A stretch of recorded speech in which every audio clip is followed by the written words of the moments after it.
VKR TV, VKR voice, ఇదే నిజం. మళ్ళొక్క మంచి ముచ్చటెత్తుకొచ్చిన అదేంటంటే దావోస్లో ఏపీ బ్రాండ్ సర్వనాశనం చేసిండు అని మరి ఆర్కే రోజా గారు అంటా ఉన్నారు.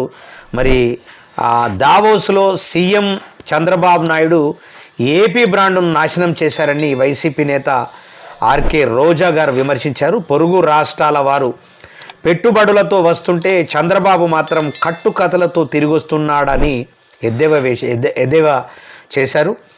దావోస్లో పెట్టుబడులు రాకపోవడానికి రెడ్ బుక్ రాజ్యాంగమే కారణమని, ఫ్లైట్లు సూట్ల పేరుతో ఈ రూపాయలు కోట్ల ప్రజాధనాన్ని వృధా చేశారని చంద్రబాబు నాయుడు మీద మరి తీవ్ర స్థాయిలో ఆమె స్పందించారు. మరి మాయ మాటలను అక్కడ ఎవరు పట్టించుకోలేదు అని ఆమె మండిపడ్డారు.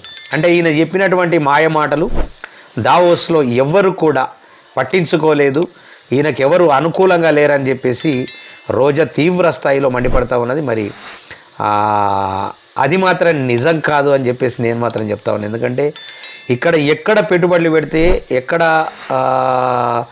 పారిశ్రామిక పరిశ్రమలు పెడితే బాగుంటుంది అనేటటువంటిది చంద్రబాబు నాయుడు టోటల్గా దానికోసం ఎంక్వైరీ చేసిన తర్వాత దావోస్తో మళ్ళీ చర్చలు జరిపి పెట్టుబడులు తీసుకొచ్చేటటువంటి అవకాశం ఉంటుంది. మరి ఈమె మాత్రం తీవ్ర స్థాయిలో మండిపడ్డట్లు మాత్రం తెలుస్తూ ఉన్నది. మరి ఏం జరుగుతుందో రాబోయే రోజుల్లో వేచి చూద్దాం.